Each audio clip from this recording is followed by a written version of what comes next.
I wanted to leave the industry completely. I wanted to get rid of my page. I just wanted to delete everything and just drop off the face of the earth because it was just so difficult. And that I don't come from any money. I did all of this myself, and I poured everything I had into this, and it was just almost falling apart really quickly.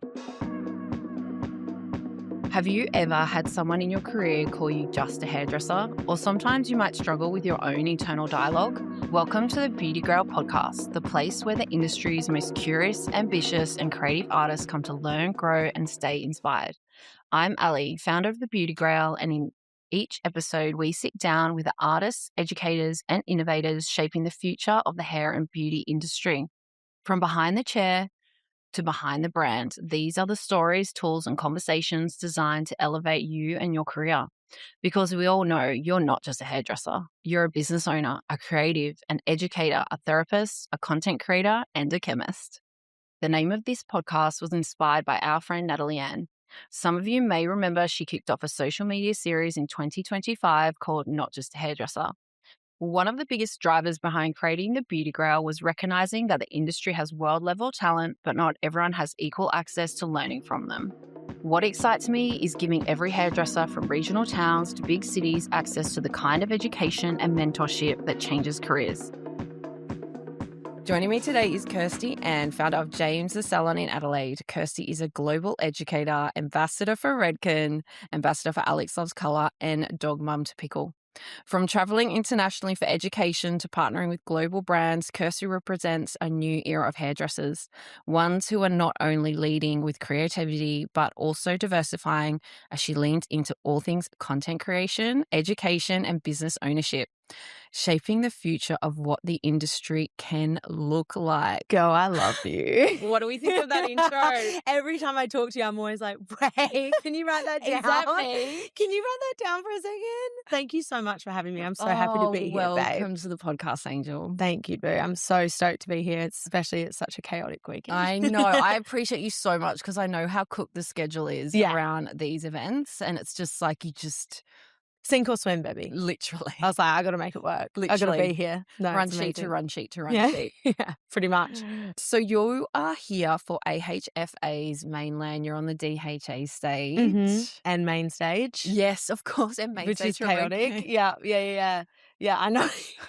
I know. So tomorrow it's literally podcast in the morning as well again, and then middle of the day and then end of the day as well. Wow. Yeah. It's gonna be great. It's my first actually on stage event with Redken, so exciting. Very exciting. So exciting. Yeah. It's gonna be amazing. Stunning. Now, for anyone that doesn't know you or your story, can you please tell us how you got started in the industry? Oh my God. Yeah. I come from a long line of hairdressers. So my nan was a hairdresser, my auntie was a hairdresser, and I have crippling ADHD. I don't know if you recognize that. Okay, great. Clops. crippling, babe. And my school was actually the reason why I started hairdressing, because they were like, girl, you're not going to pass school unless you do something outside of school itself. So they sent me off to TAFE and they were like, do whatever you want. I was like, I'll just try hair. And I didn't realize it because I'd only ever been at school, just such a visual learner. So to me, it just was like the easiest thing that I could have done. I just would watch something once and jumped on it. And it was so simple and it just felt great. I mean, I almost failed that because of the theory side of things as well. Like formulation? Yeah, formulation, just taking an understanding of everything. And you know, you obviously still had to go through and do exams and stuff like that and like written exams. And it was very difficult. But I did that. And then I just hit the ground running, basically. I was at a tiny little salon in Brighton in Adelaide. Don't know if you... Yeah, I actually lived in Adelaide for a while. Did you really? Yeah. When? Like, I'm an old chook, but it was 2009. Babe, I was in year 9. Yeah. Oh. I think I was like 22. Wow. 23. Yeah. Okay. I'm a terrace in Glenelg. Oh, Liberty Towers. Liberty Towers. Yeah. Liberty Towers, yeah. Literally right by the salon. Yeah. So I know the geography. Okay, great. All right. So I was at Brighton and it was a tiny, tiny, tiny little salon. And it was just me and the owner, and she actually got really unwell. And so when I was doing my apprenticeship, I was about second year in, and she couldn't come to work anymore and just was like, you got to run this salon on your own, girl. And she signed me off early, which was Sorry, fantastic. did you say second year? Second year. Wow. And she signed me off after my second year, Yeah. which is insane. Mm. And she just knew that it would be difficult for me to get a job if I was, you know, not qualified. So she just signed me off early. And then I jumped into a salon. I was there for 2 years. Then I started renting a chair for 2 years. And then I opened a salon for 2 years. And then 2 years after that, I literally opened James, the big one, at Glenelg. Wow. Yeah. I Yeah. get itchy every couple of years, apparently. Yeah. Mm. So it was just like a head first dive in, and it just came very naturally to me just to be with people, making them feel good and stuff like that. So remind me again, who in your family was a hairdresser? My grandmother and my auntie. Wow. Yeah. Mhm. Yeah.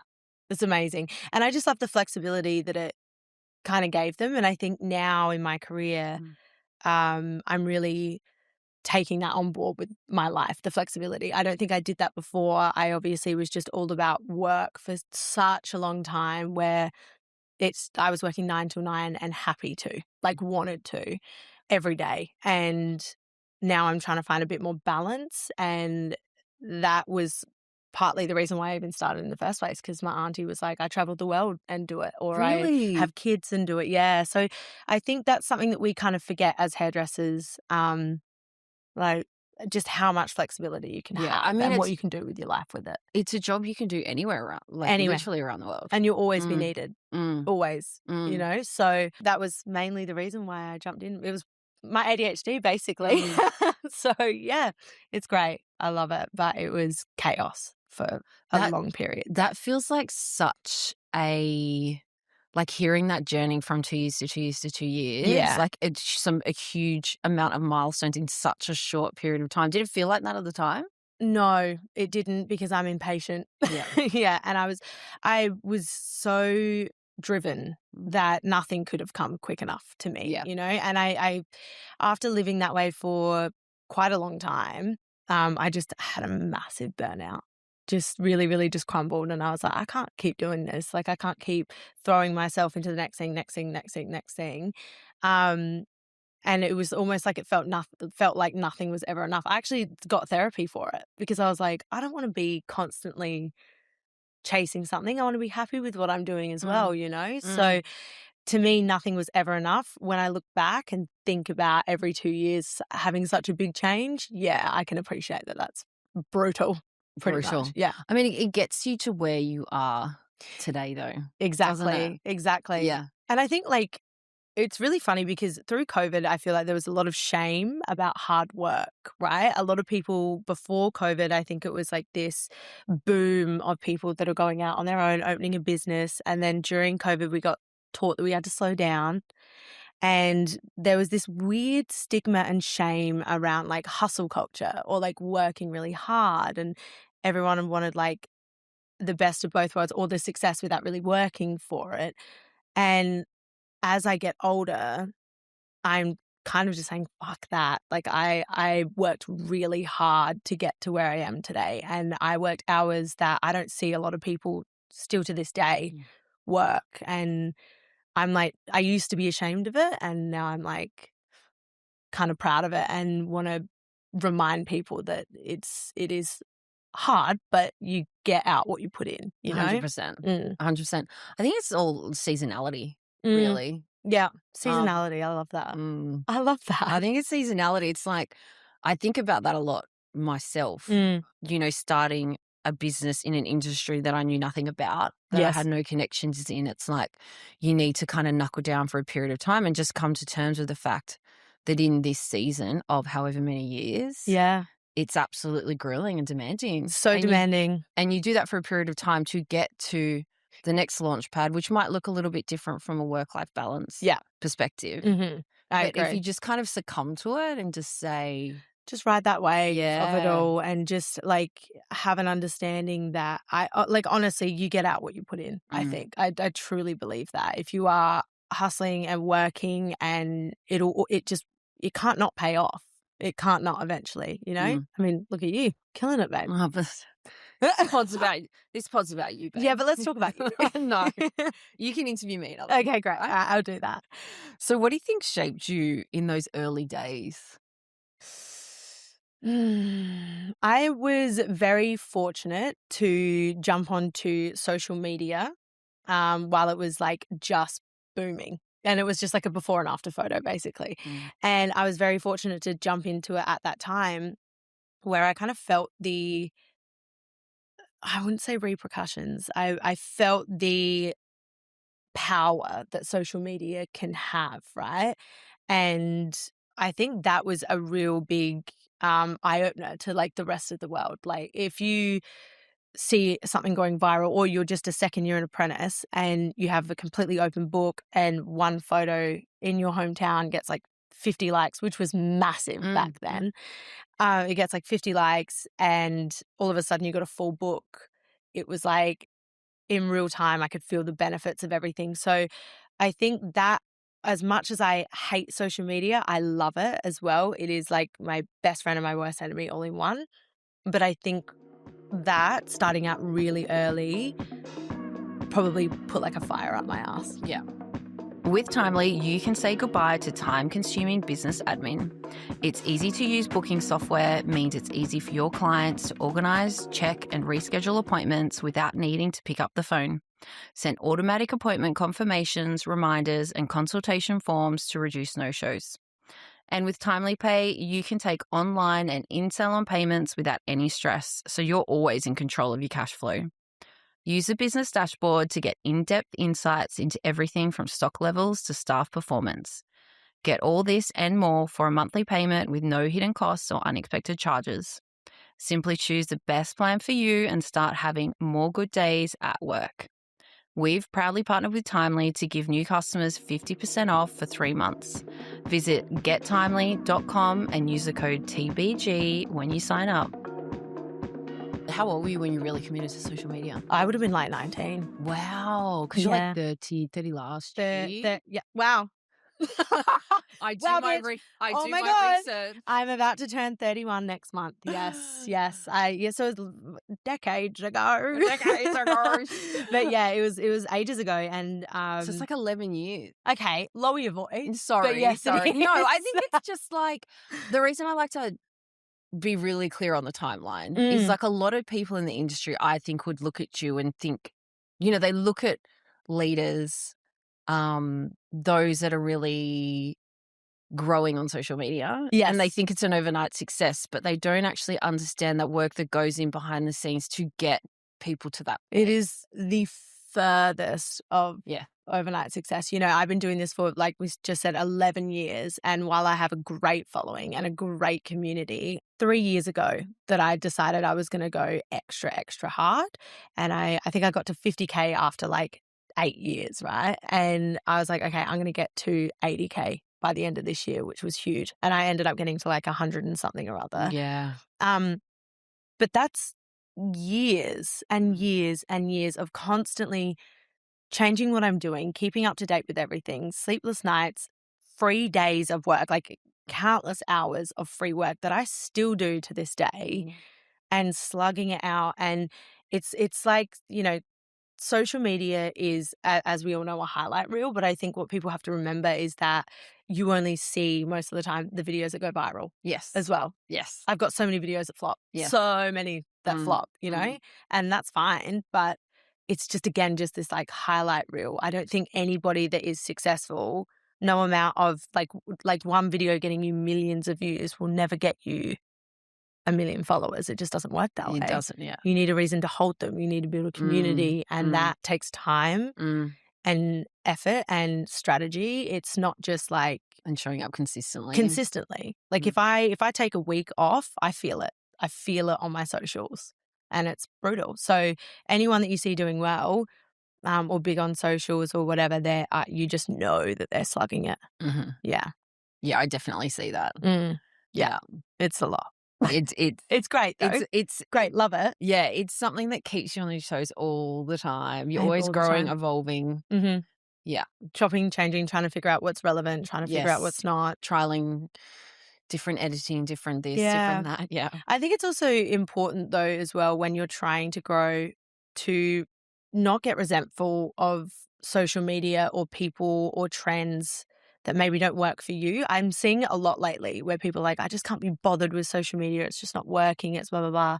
And I'm constantly like, are you doing anything that's for you though? Or are you just trying to follow suit of what everyone's Yes. doing? Because you will never stand Yes. out.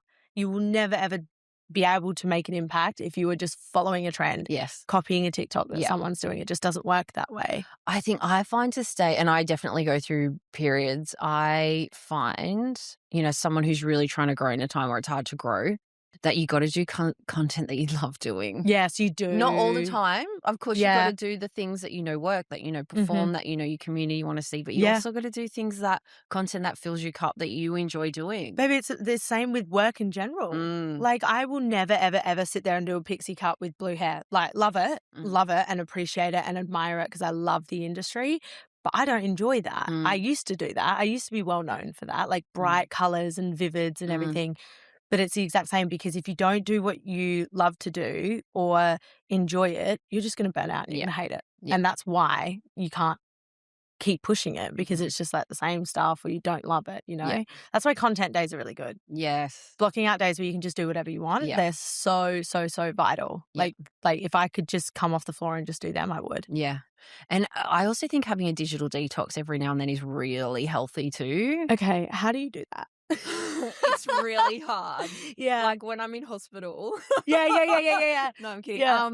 Last year I was like super burnt out. So I took some time off over Christmas. And Beautiful. my boy, he's like 4 now. So he's at that age where like he's really into like Christmas and Easter and this. So it's like really wholesome to be able to do that. It was very hard. That's beautiful though. Being present. Yeah. Right? But I think it's like in this industry, Christmas is a really great time to actually have a bit of a detox. Because we're all dead. We're not online anyway. We're just like, what just happened? Yeah. That is a really good idea.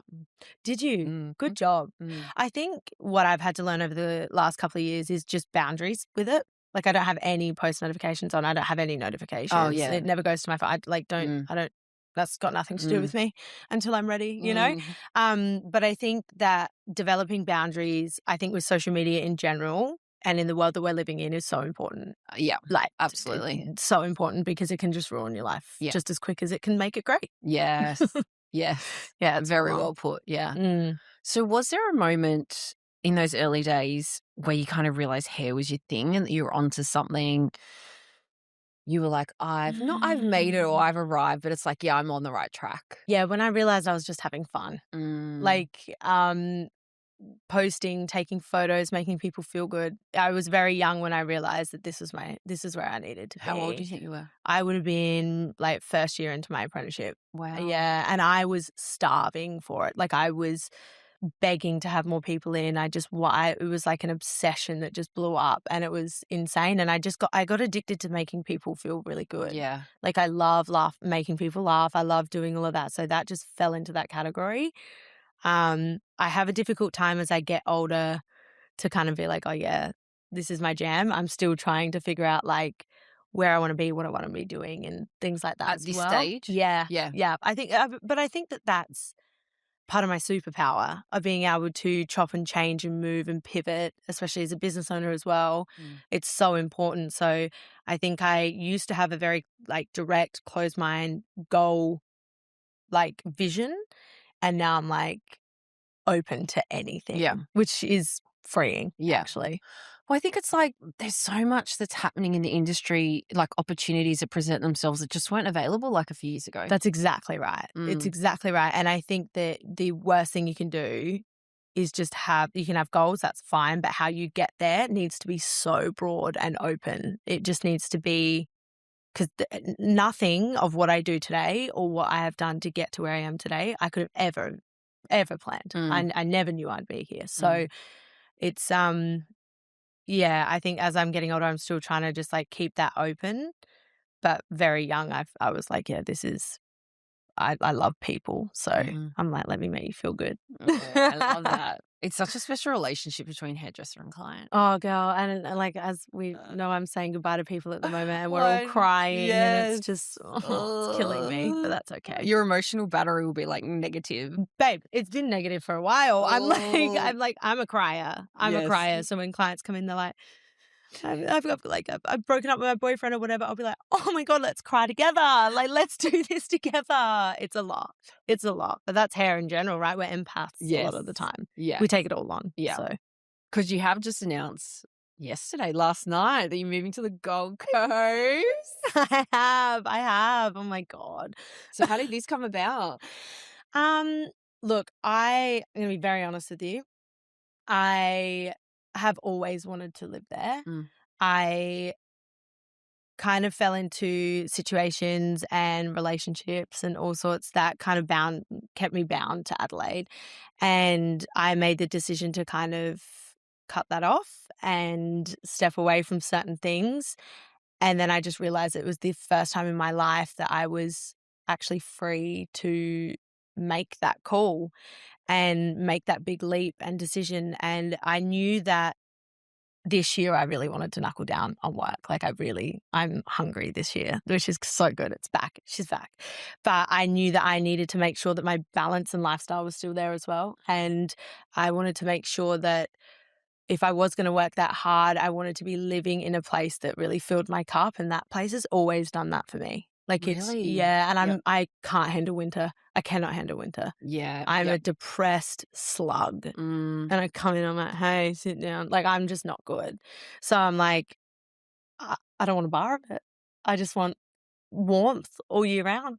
Yeah. I mean, the climate up there is just next to nothing. It's Oh, gorgeous. it's perfect. And I Gorgeous. can't wait. And even if it rains, it's sunny by the arvo. Yeah. It's just all sorts. It's great. Beautiful. So I always promised myself that if I was ever in the position to just get up and go, that I would. And don't get me wrong, this is can we swear on here? Mhm. Okay, good. This is a fucking hard decision. This is Of course. very difficult. I've never lived anywhere else, and I've never lived anywhere else, and I've never been away from my family. I think because like you travel a lot. It's always filled my cup. That surprises me a bit that you haven't But lived I think that's why I haven't, because Yeah. I've like, there was one year where I went to Europe 4 or 5 times, Yeah. and then America by the end of the year, and then all other tours in Australia. It was a lot, and I think because of that, you just crave that base. Yes, And absolutely. so probably when I was like the hungriest for it, I like to leave. I didn't really need to, because I was just constantly scratching that itch by traveling. Yeah.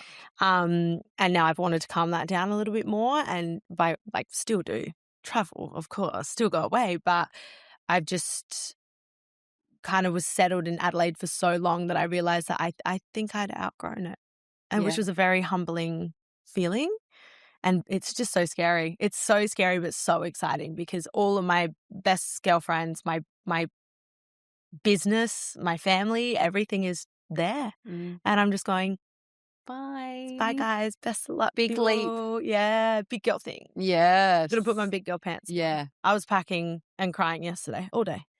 It's so good. So excited for you. I'm so excited for you. Yeah, it'll be amazing. Yeah. It'll be really good. I can't wait to meet all new people. Today's episode is proudly sponsored by Natalie-Anne Hair Care. When you've spent years perfecting your craft and educating the industry, you don't just put your name on any product. You create something that reflects everything you stand for. That's exactly what Natalie-Anne has done, a professional hair care range built on real expertise, designed for stylists who demand results and clients who expect the best. And her latest launch, the Sleek and Smooth range, a smoothing balm and styling brush made for the flawless slick back styles. No flyaways, no crunch, just polished perfection. Discover the full NA range at natalieanne.com. I can't remember which post it was on, but I was going through doing my research before today, and you done some post about no one ever looked back on a big leap or decision they make and thought, oh, I wish I never did that. 100%. Yeah, 100%. But I've always, my education's changed a lot over the years in terms of what I feel like I can provide to the industry. And it was when I first started out, just a lot of color and everything like that. And as time has gone on, I've tried to challenge people on their thinking, because I think with social media, educating, dealing with clients, growing everything, you need to have confidence behind you, right? And to build confidence, that's a fucking muscle. You don't just get that. No. It doesn't just appear. People don't just have it. I was petrified to ever be on camera. I was so scared to do a call out for models. I was such a timid version of myself. And I just began to realize that it's a muscle that you have to grow. And this is just one of those muscles where I'm like, I'm going to do it. Like, I don't want to be an old woman and never having left where I was born as well. So I'm like, again, this is just that muscle that I'm testing. I'm doing it all on my own. And my dad's driving up with me. Oh, your dad. I know. Don't Make love sure you Justin. do some BTS with your dad. Oh my God, babe. He kills him me. and I in a car together, it's going to be chaos. Like, it's just going to be great. So he's driving up with me and Pickle. But that's it. And then I'm doing it all on my own and trying to find clients all on my own and starting from scratch all on my own. And this again, though, goes back to wanting to remind the industry or show the industry of the flexibility and the freedom and how running a business or being in this industry today, how different it can look. We don't have to all just do the same thing, and we don't have to all just stay put. And do you know who's a great example of this, or who actually really, to me, I watch her and I'm like, this is great, is Emily Mander. Yes. Because Emily does my colour. Does she really? I thought it looked great. Love you, Emily. She's amazing because she has a business on the other side of the world. And a baby. And a baby. And lives here. And it just, talking with her was the greatest thing ever, because she was just like, if you've got a good team and you've got good girls, which I do, I've got like amazing girls that work out of the salon, which they all rent a chair. So they all take care of themselves. It's all fantastic. But she's like, you'll be fine. Just do it. And I was like, oh, like it was such a okay.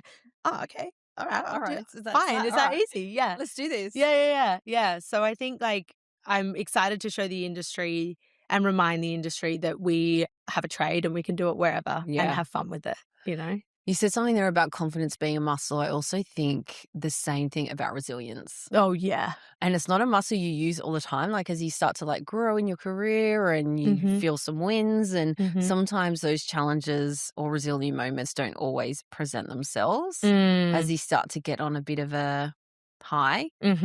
Yeah, so the way you explain that, I just love that, because I think about resilience as the exact same thing. I think resilience is probably the only, if I was to be on my deathbed tomorrow, I honestly think that that's what I can kind of hand over my success to, basically. Is just like, I've been kicked and kicked and kicked and kicked and pushed down and all sorts, and in so many different ways that no one knows about. And I just keep getting back up and I just keep going and I keep figuring it out and I just make it work. And that is, to me, that's probably the one thing that I'm majorly proud of, is just this constant ability to get back up and keep going and just figure it out along the way and just handle it as well.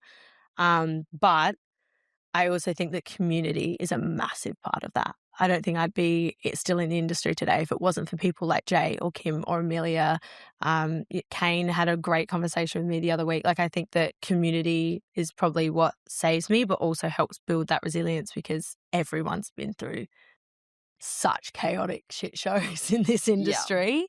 And I have my whole career and life to hand over to all the people that I've basically given no choice but to be close to me. I'm like, you will love me. Like, I'll force this on you. Oh, that's so beautiful here. What would, I mean, they do say your network is your net worth, right? Such a that's great cliche thing to say, but yeah, it's so interesting though, because I think, random story, but I've been doing interviews with people in the industry just to understand like different roles and types and You get a little like tech nerd. Yeah. And I was talking to someone and I can't remember if they were talking about Jay or someone else. who had been online talking about something that really scared them. They'll never say, it wouldn't be Jay, it must be someone else because he doesn't really talk like that on social media. I was about to say, I need to see this now. Yeah, no, what is Jay. this? It was someone else. It was someone in the in your network. I can't remember who now. But she kind of had this moment where she was like, gosh, you look at all these leaders in the industry and you think they've got it easy, or you think that they've made it, or you think, and you just realize that they're nervous too. Like the next big thing that they're about to do or achieve, like they are really nervous about that too. 100%. And she almost had this like humbling realization. Yeah. Last year when I was on MFO, at MFO, and I hosted a big room and I was talking about confidence, courage, all of that. That's the first thing I said. I was like, I just want to be very clear that while I've done this 2 years in a row now of hosting this event with so many people in one room and talking to so many people, I was shitting myself. I was nervous coming up on stage here. I'm nervous today. I'm nervous tomorrow. Like it's still there. It's just the difference is that doesn't control us. Yes. You know, and we push through because we know that there's benefits outside of it and absolutely. we feel the rewards of it. Absolutely. Also, great reminder for everyone as well is your body doesn't know the difference between nerves and excitement. It's just energy. It's just energy. Like it's just that your adrenaline's up, you're running, your body doesn't know the difference. So you can sit there and tell yourself that you're nervous, you will be, or you can sit there. I had a life coach that taught me this, or she's like, or you can sit there and say you're excited and you will be. And that changed my life. Like I was like, would be shaking before an event and I was like, oh my God, I'm so excited. And it was done. Like I was just ready. Which is so interesting because like I think, you know, you're such a big, vibrant, positive, do you know what I mean? Like personality in the industry. Like I just don't think people would look at you and think that you're ever nervous doing something. Yeah. And look, maybe I need to share that more, which I'm so happy this weekend also to be more vulnerable with that because this is scary. It's scary. It's never not going to be. I don't care. I will never have an ego on me where I'm just going to walk into an event or have an event or have something where I'm like, no, I'm fine. I'm just not that person, you know? And I'm grateful I'm not that person because it keeps me humble and good, but I shit myself all the time. But I say yes because I just know. Yeah. I just know. I say yes to everything. Yeah. Which is why I'm in this shit show this weekend. Which is why I've got 40,000 things on this weekend. Which we love you for. Yeah. Talking about that success for a minute, I think in the industry, sometimes people forget a lot of those things that go on behind the scenes. You talked a bit before about some of those challenges. What's a story or something you can talk us through where you faced a challenge, whether that's like scaling your business, education, content, clientele? What are some of those behind the scenes truths that you'd want people in the industry to know about and learn from? When I first opened my business, I really wanted... James? Yeah, James. Sorry, the second location, not the first location. I was on Anzac Highway first and then I opened it up to Glenelg. When I opened up the second location, or moved to the second location, I really had, I wouldn't say an ego, but like I was almost like, right, bitch, get it done. You do everything. You do this, you do that, have all this staff. Like I just was wanting to really push everything. And I think I scaled too quickly and I wanted to do things on my own and blah, blah, blah, blah. And it was, staff are probably, to me, personally to me, one of the hardest things that I've ever had to deal with because I wanted to be friends with everyone and you just can't be. And I also didn't realize that you should, like, very quickly as you grow, in any way, you should be hiring and you need to figure out what your strengths and weaknesses are and where they're sitting, and whatever they are, you need to hire for them and you need, or get somebody on board or contract somebody or something. I think I very quickly, opening the business probably within the first year and a bit, just learnt that you cannot do it all no matter how much you think you can. And it was a very dark time for me. Like I wanted to leave the industry completely. I wanted to get rid of my page. I just wanted to delete everything and just drop off the face of the earth because it was just so difficult. And that I don't come from any money. I did all of this myself and I poured everything I had into this and it was just almost falling apart really quickly. You know when a product comes along that just changes the game? Well, if you're a stylist or you love great hair, you're going to want to hear this. Today's episode is brought to you by Jador Hair Supplies, and they've just launched the incredible Cane Vakai 7cm tape weft extensions. These extensions are designed to make every stylist's life easier. The 7cm tapes means faster installs, which mean less time in the chair and more money in your pocket. Whether you're doing a full transformation or quick infills, the wider tape gives you extra coverage and a beautifully seamless blend. And of course, quality is everything. The Cane Vakai range comes in 12 stunning colors and a luxurious 22 inches in length, giving you options for every client and every look. If you're ready to level up your installs and deliver flawless results with less effort, check out the new Cane Vakai 7cm tape weft extensions. Available now, exclusive at Jador Hair Supplies. Your clients will love them, and honestly, so will you. Head to trade.jadorhairsupplies.com.au, linked in our show notes. So I think just making sure that you figure out your strengths and weaknesses, like changing my salon to a rent-a-chair is great because I don't need to feel sad if someone's not wanting to work or do certain things or whatever. I'm not personally invested in it. I'm invested because I love my girls or whoever's there. But I think that was probably just figure out, for me, if I could go back in time, I'd just say to myself, just figure out what your strengths and weaknesses are, where they need to lie, and then go from there rather than just trying to do it all to almost prove that you can. Yes. There's no one you need to impress, and you're here for a long time, not a short, fun time, okay? This is like long, so make it last and figure out how to do that. It's an interesting one because I think there is this expectation that people in the industry can put on themselves that success looks like X. Yes, and absolutely. you have to work towards that model. I think that's changing.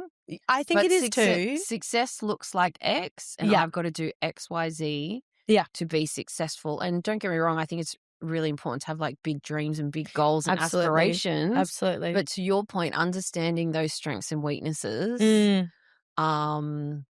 and making sure you're also doing things that fill your cup, not just doing it because you think it's an industry expectation of what success looks like. That's exactly right. Like I speak to so many people that own businesses, and a lot of us were renting a chair prior, or just like dipping our toes in owning a business, and all of us behind closed doors will say to each other, oh my God, I made the most money then, I had the most fun, and I was the most relaxed. Like renting a chair was fantastic for a lot of us, like hungry business owners. And then a lot of us are like, why the fuck did we open a salon? But we all did it because we thought that, I mean, to be fair, like a lot of the contracts and the way that the industry ran, if you wanted to get signed to a company or whatever else, that's how they did it. You had to have a salon and you had to bring in a minimum amount of spend and you had to do this, that, the other. And that there was no other option if you wanted to get signed to somebody or anything like that. And so a lot of us just followed suit and just thought that opening a salon was the best thing when it's not all the time, you know, and having an understanding of that. Yeah. And just addressing that quickly. But I hope and I feel and I'm seeing that the industry is changing. Like I'm going to go rent a chair, you know? Which I love. Yeah. Like if this works, if it doesn't, if I need to hand over the salon, if I need to close it, I'm open to anything. Yeah. And I think honestly, success, especially in this industry, I'm so grateful of the fact that it just comes in all different forms. Absolutely. Yeah. I completely agree with that. So I think it's like what I take out of that is people need to let go of what they think, that there's only one structure. Yeah, absolutely. Of what success looks like in the industry. Yeah. Yeah. Yeah. We need to let that go. Guys, we need to open our minds. It's official. Yeah, it's official. We're letting it go. 2026, we're letting that go, guys. Take note, because that's just not how this works. And what a privilege it is to live in a world where we have the world at our fingertips. Yeah, you know? options. Yeah. It's great. Now, you joined Redken at the start of this year. I really flipped my whole life upside down. I'm going to be... I'm just like... my mind is like, the cogs are turning over and it's like... Yeah, babe. She's going through a transformation. Yep. She turned 30. She turned 30 and she was just like, right, nah. You're the horse. Yes. You're the horse. You're the snake that's done. Yes. I was shedding like a motherfucker. Yeah. I was like, nah, I'm done, like in all different areas. Yeah. Yeah. So yeah, I moved. Yes. Sorry, I cut you off half. No, you're question. fine. Was that? I just want to call out your beautiful post that you did when you Oh. announced you're going to Redken. That was so My loves written. and thanks to It O&M. was just so beautifully done Oh, and thank like you. so respectful and Thank you. graceful. And Aw. yeah, I was like reading it like, I've got I actually got a lot of feedback from that, and Yeah. which surprised me, but I think a lot of people seem to think that there's like whenever somebody leaves the salon, whenever somebody goes, whenever somebody does something like that, there's like, oh, what happened? Like, oh my God, what's going on? I have so much love for O&M. I have so much love for the people in O&M, and they all know that. Like, and Josie is such an incredible woman, and she's a businesswoman herself. And so I just got nothing, like I wouldn't be where I am today without them. So I could, there was no other way personally to handle that post. Like I just had to be like, I love you so much. It's just time. But yeah, flip my world upside down. It's Yeah. So you're now at Redken. You've been there a couple of months. Oh my yeah. God. Like I'm like, what Yeah. month are we? Yeah, Where I are we know, again? I know. Yeah, a couple of months now. And you're going to be on stage at main stage with the Redken team. Yeah, I am. How does that feel? Because it's a very different group, different brand. Like again, it's like this whole pushing yourself outside. Like obviously, you know, you got to get your head across the product formulation, dynamics of all the educators, like the brands. Like it is a lot. Yeah, it's a lot. It is a lot. So let me give you a rundown, right? So at the end of last year, I was like, I had been unhappy for quite a long time in my personal life and my work life, and I just felt stagnant. And I just knew, again, going back to this muscle thing, I was like, I need to flip my life on its head. I need to do something. Redken for me was terrifying. Redken for me was the first show, the first time I stood on, one of the first times I stood on stage with O&M was actually at main stage, but O&M were there and I was there and I watched Redken before. And I was like, that is a world that intimidated me so much. Like the way that they presented, how they were, their formulate, just everything was so tight-knit that I was so intimidated. And I was like, I can't deal with that. And so my chaotic ass went, right, I'll go there. What's the hardest thing that I can do? Why not? Well, I just went, what's the hardest thing that I can do? What will be the complete opposite and the most challenging thing that I could do? And I'm going to do that. And that's kind of how I've entered this entire fucking year. Respect. Yeah, Literally. it's a lot. It's a lot. So I'm nervous, but I'm so excited for the challenge of this. And, you know, down to the little things, like the way that they present is even so different. So I would usually be given like half an hour on stage, whatever. I have 4 minutes. Wow. I have 8 minutes in total, but I'm doing it with Millie Rose. Love her. Yeah.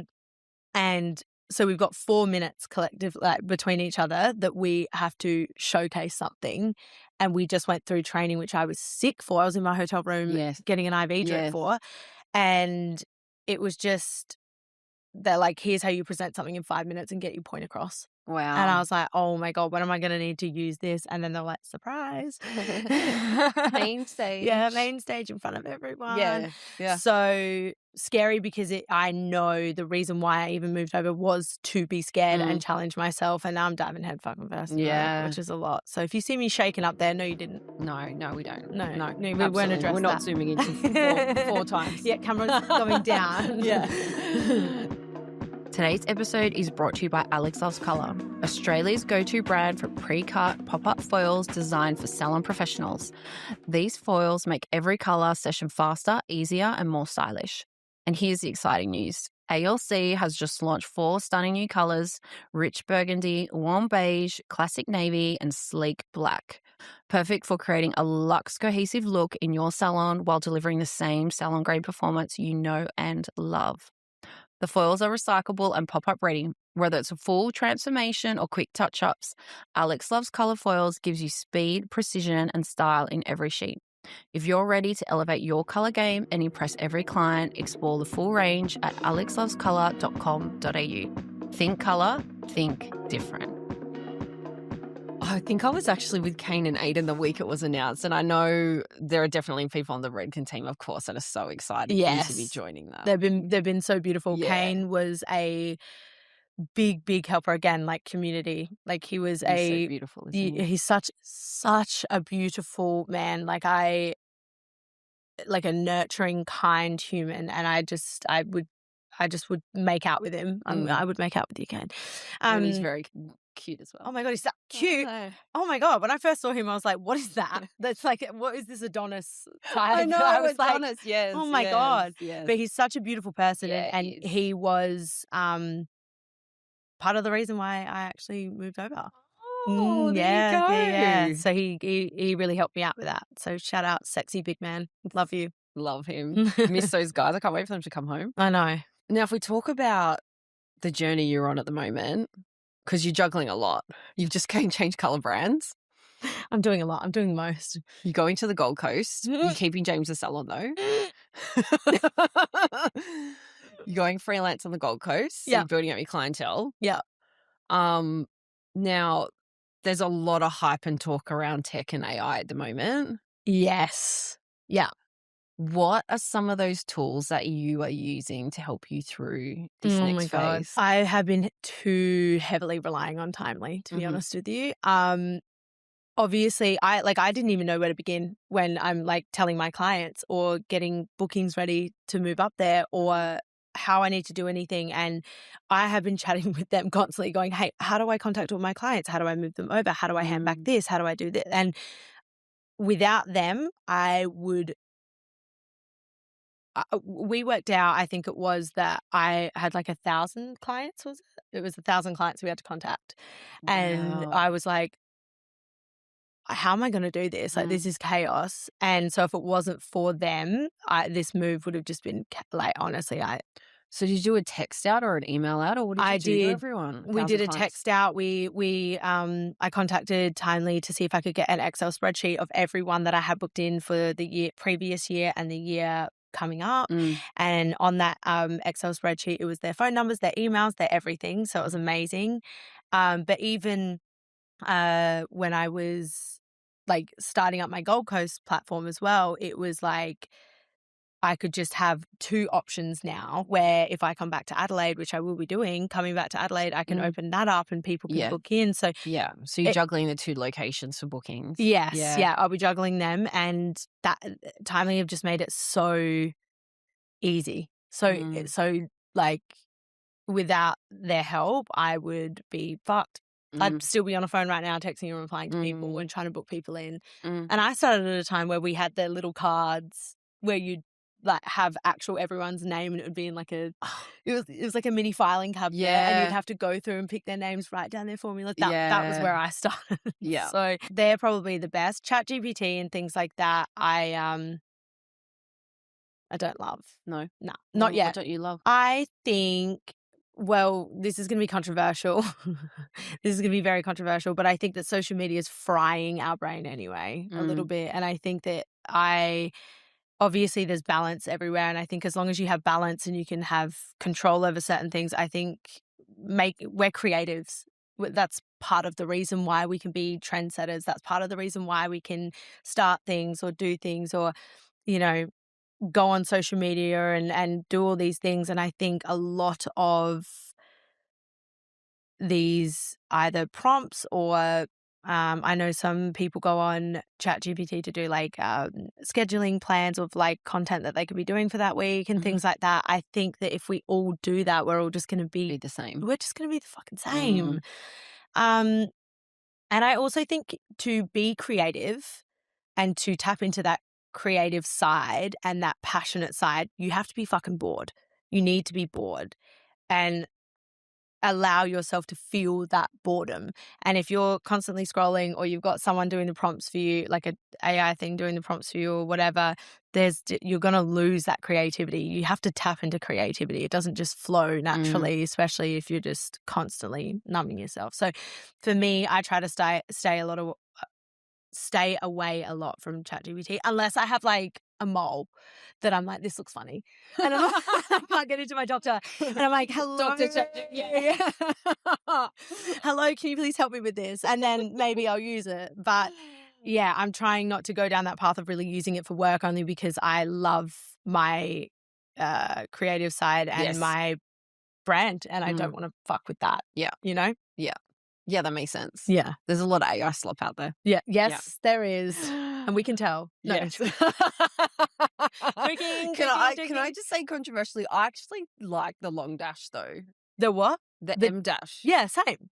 But everyone's like, you got to take the M dash out because then everyone knows you're using ChatGPT. You said and this I'm to me as well. Yeah, no, babe. I love it. I use it in my day to day. Yeah, I'm a fan. I like it. Okay, great. Looks sexier. Yeah. Education. What's coming up for you obviously you hear, like a huge part of why you hear this weekend is for education. Yes. But outside of that, what's coming up with you this year for education? I know you've got your Castle Carl coming up. Yeah, so we're in the Gold Coast for that, which is literally 2 days before I move up. So again, sink or swim, maybe. Yeah. I don't do things in halves. Love it. It's so ridiculous. I don't know how I'm going to do any of it, but we figure it out. We show up. Yeah, we show up. We figure it out. I haven't actually announced any more yet. I have some things in the works, but I haven't announced any just yet, only because I want to get a little bit more settled. Yeah. I would love to go back to Melbourne. It's probably one of my most requested places. Really? Yeah. Melbourne and Sydney, like here. But I would really, really, really love to go back to Paris and do an education there as well. I mean, well, Lucas is there. Well, that's who I'm like, that's who I would love to go with. Paris is just like such a magical place. I took myself there alone for a week on my 28th birthday. And I made perfume. I went to the Moulin Rouge. I sat under the Eiffel Tower with a pizza and a bottle of wine for my birthday. I fucking love that place. And I hate people that are like, they're rude. I'm like, no, you're rude. Yeah, you're walking up and going, hey, yeah. Like if you, bonjour, like how easy is that? Yeah. Just try, you know? It's such a special city. When we were there last year, it reminded me how much we are influenced by America and Australia. Oh my God, I know. And I don't know if maybe that's just a Europe thing, like spending time in Europe overall, but yes, yeah. I think there was a book that I got given when I was younger, and I've still, every day of my life, I swear to God, I try to remember what it was, but it was actually a book on French beauty and the way that they live, because you go over there and the French are just naturally so beautiful. They're the most beautiful people you see, but it was the best book ever, and if I can find out, I'll let you know, because you need to read it. It's so good. But it was basically about just literally just enhancing their natural beauty. Yes. So they don't really maybe wear mascara. Yes. But like a lip and maybe a bit of blush. That's it. Like it's so, everyone was just so jaw-dropping over there. But I also think that because they tap into their natural selves, it was just stunning. Yeah. That everyone was just stunning. Yeah. Everything about the city is just romantic. I could go there every year. Oh, let's go. Yeah. Let's do it, babe. Every year. Let's go. It's beautiful. Due. Yeah. Yeah. We'll keep an eye out for announcements. Yes. Yeah. Paris Please do. Announcement. Every salon deserves a partner that goes beyond products, a team that supports your growth, your craft, and your vision. Today's episode is brought to you by Rogue Beauty, known for providing stylists with Australia's most loved professional haircare brands, including All Bay, R&Co, Maria Nilla, Isles Formula, and Alex Loves Colour. But what truly sets Rogue apart is their dedication to supporting the artistry of hairdressing through education, innovation, and a portfolio designed to help salons deliver a genuine premium experience. With Rogue Beauty, you're not just accessing world-class products, you're building a partnership with a team invested in your success, empowering you to elevate every service and create unforgettable results for your clients. Discover the Rogue Beauty experience at roguebeauty.com.au/The Beauty Grail. Now, you've traveled a lot for education and you've shared some stages with some amazing artists. I have. Collab classes, etc. From someone wanting to be an educator in the industry, what tips would you give them on how to get started? You need to figure you out. We are just now going into such a it's now very saturated, right? Which I actually love. A lot of people don't, but I love it, especially because when I was younger, there was no option for education. It was like maybe a color brand would do it, that's it. So I think it's fantastic. I just think in a saturated industry, especially, you need to have your point of difference and you need to figure out what that is, and you need to be this is going to sound really fucked. I hope I don't get in trouble for saying this. You really, really, really need to be a people person, and you need to leave your ego at the door, because a lot of what I hear is people aren't approachable when they're teaching, or, they're blunt, or they don't communicate with the class, or they don't ask questions, all these different things. That is so detrimental to you as an educator. You need to actually be open. You need to figure out a way to make the room feel really comfortable enough so that, they are getting their money's worth and can come back to you, because people buy a ticket once, and if you're terrible, they're not going to do it again, or they didn't feel that comfortable or whatever. So I think find your niche, right? Find something that you can do really, really well. It doesn't actually have to be balayage or blonde. It doesn't have to do that. It can be content, blow drying, anything at all, right? But then just please do work on making sure that you are approachable and warm, because I would hate to go to a class where I feel like I couldn't ask a question, and I have been to a lot. I have been to a lot. Well, ultimately, people that are buying the ticket, they're your customer. Exactly. Yeah. Exactly right. So for you, don't just leave the ego at the door. You're not better than them, right? It's all about you trying to make everyone better. So you can't do that when you think that you're already better than everyone. So let's just make sure that that's left to the side, and let's have a conversation with everyone. Have a chat. Just be open, and vulnerable. Let's all just cry together. Let's all just cry and hold each other while we do hair, basically. Oh, I love that. I actually think that when it comes to education, whether it's online or in person, people forget that it's about making deposits. You're making deposits in someone's life, education, whatever it may be. Yeah. It's not actually about you. It's got nothing to do with you. It's got nothing to do with you. It's literally got to do with whoever's there and how to help the industry. Like I mentioned to you before, a lot of my education, actually, I accidentally had a model not show up to something, and I ended up spending the day styling for a little bit, and then the rest of the day teaching on how to present yourself in front of a camera, how to be confident, how to get out of your own way, like I was saying. And that has fucking boomed. That's like now my most requested education. Really? Yeah, because people are like, what do you mean? What do you mean that I can just do this? And I have a different approach to things like that. And that, again, because I wasn't narrow-minded about where I wanted to be, I just went with that, and that was great. Sorry, babe. Okay. I went with that, and that was great. But I think I could only get to that point because all I want to do is help bring people up. All I want to do is help people be better. All I want to do is just show them that it's easy. You're the only one in your own way, or you're the one in control of your life, but let me help you get there. So I think just it's not about you. It's about the industry itself as a whole and how we can make it better. Yeah, I love that. Yeah. Can you believe we're wrapping up with fast 5 lightning round questions? I love this. Literally at the end, it feels like we've been talking for 10 minutes. Yeah, I know. It's been like an hour. Wow, I love this for us. I can talk the head off a chicken, babe, so. I love it. What's a myth about the industry you wish people would stop believing? That we're dumb. Oh my God, yes. I'm like, Jesus Christ, are you joking? Yes. My God, there's, I still get it this day where it's like clients are like, wait, there's so many chemicals, there's so many toners, yeah, if I get this wrong, I could actually ruin your life. It's chemistry. It's chemistry, and you're sitting here going like, people in the industry are the most intelligent people ever, especially ones that own a business. God, my God damn. That we're done. We're going to leave that in 1984. Thank you. That's dated. Yeah, I think it just it looks very different in this industry. Absolutely. I think it's like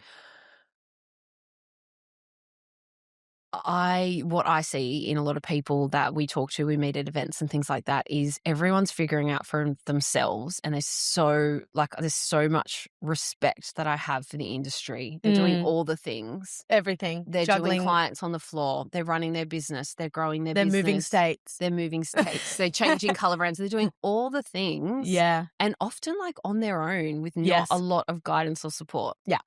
Yeah. And that is super challenging. And just because it doesn't fit maybe a societal expectation of what success can look like doesn't mean it's not success. 100%. 100%. And yeah, it's so funny to me because some of the wealthiest people I've met are actually hairdressers.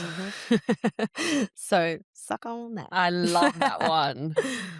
Now, in my early 20s, one of my mentors said to me, the skills that get you to your current position or goal aren't going to take you to your next one. And for me at the time when I was in my 20s, that was like a mind-blowing thing. That is, like I've never heard of that before. Nugget for someone to love give me. nuggets. I Yeah. think I was 22 maybe at the time. Yeah. And it's something I've never forgotten. So essentially what she was saying to me is we always need to be learning and evolving. So we want to know what's one thing that you're letting go of and one thing that you're honing in on to get you to your next goal. Doing things alone and not relying on. I think I have really bad imposter syndrome, like really, really bad, and everywhere. And so I rely on a lot of people to kind of help me with that. And I think that was a part, like this move with Redken was very personal to me. It wasn't just like I'm going to do this for my brand. It was fucking very personal. I was like, I need to do things on my own and I want to challenge myself because I haven't done that in the industry or in general. So, yeah, I think that is like a big thing, just challenging myself to be brave enough to do things on my own is a big one. And what was the second part? So what are you letting go of? What are you honing in on? What am I letting go of? Sounds like you're letting go of playing it safe. Yeah. Not that I ever thought you're playing it safe before, but there was a comfort level there that you're just like, nah. I think comfort. Chook's got to fly. Yeah. We got to. I want to be. Yeah, I want to get out of my comfort because I have been. Because I think I was so exhausted emotionally, probably more from my personal life for like 3 or so years, just so exhausted that I had no capacity for take on something new or doing anything challenging. So we are going to let go of that and we're just going to practice what I preach and, push myself and get out of my comfort zone again, because that's how you feel alive. Yeah. That is how you feel alive. That's how you build trust in yourself. That's how you get out of imposter syndrome. That's how you build character. Like, and I'm going to fuck up and this won't go perfectly. And I can't wait for that because then I'll learn and build that resilience that we were talking about as well. So yeah, you're right. That's doing things alone and just what do we say? How do we word that? That was perfect how you worded it. And what I took out of that is you're kind of letting go of doing things alone. You're letting go of your comfort zone and you're ready to start leaning into building those muscles around confidence and resilience. Practicing what I preach. Practicing what you preach, yeah. Yeah, that's massive. Yeah. Yeah. Quick shout out to something I actually use every day at the Beauty Grail, the 270X Creator Tools from FK. The viral MagSafe snap stand is my absolute go-to. My phone just clicks on and I've instantly got the perfect angle. It's compact, reliable, and it honestly comes everywhere with me. The wireless mics are super clean and an absolute must-have. And the vlog screen, genuinely game-changing. It sticks to the back of your phone so you can use your back camera and still see yourself, which means way better video quality without the guesswork. If you're creating content for your business, this tech makes everything faster, easier, and your videos look so much more professional. And because you're listening, FK is giving you 15% off. Just head to phoneking.com.au and use the code BEAUTY15. I actually love this stuff. It just makes filming simple. All details linked in our show notes. What's a decision you made in your career that changed everything, but at the time it didn't make sense to anyone else? Saying yes to everything. Saying yes to absolutely everything. I was always very insecure. I got really badly bullied when I was in primary school, like beaten up by boys bullying. Yeah. Yeah, bullying to a degree that is like horrendous, right? And so for a lot of my life, I just never wanted to be seen and whatever else. And then all of a sudden, I got the opportunity to go on stage and be seen and be filmed. I was actually my first ever on stage thing was in Adelaide. There was only 50 people there, but it was being live streamed to Josie from O&M and all the educators. Yeah, and thank God they didn't tell me. My God. And I did it with Belle from Pipsqueak. Yeah, I did it with her and it was amazing. But nobody in my life could understand why I just decided it was almost like a switch. I just decided that I was no longer going to be holding myself back. And so I just started saying yes to absolutely everything and it burnt me out. So we're not going to keep doing that. We've still got to find that balance. But that is the only reason why I am here today is because I was just like, yeah, whatever it is. And still to this day, a lot of people are like, well, don't do that for free or don't do this. And why are you doing that? And that's too, you're going to be so exhausted. And I'm like, well, that's why I'm here. And, you know, like, I'm sorry, but saying yes to everything. Yeah. I love that. Yeah. What's a setting in your life or career that is now non-negotiable? Like what I do to like be like my pillars. I think I call them my pillars. Really? Yeah. So journaling. Yeah. Meditation, things like that, morning walks, moving my body, and grounding,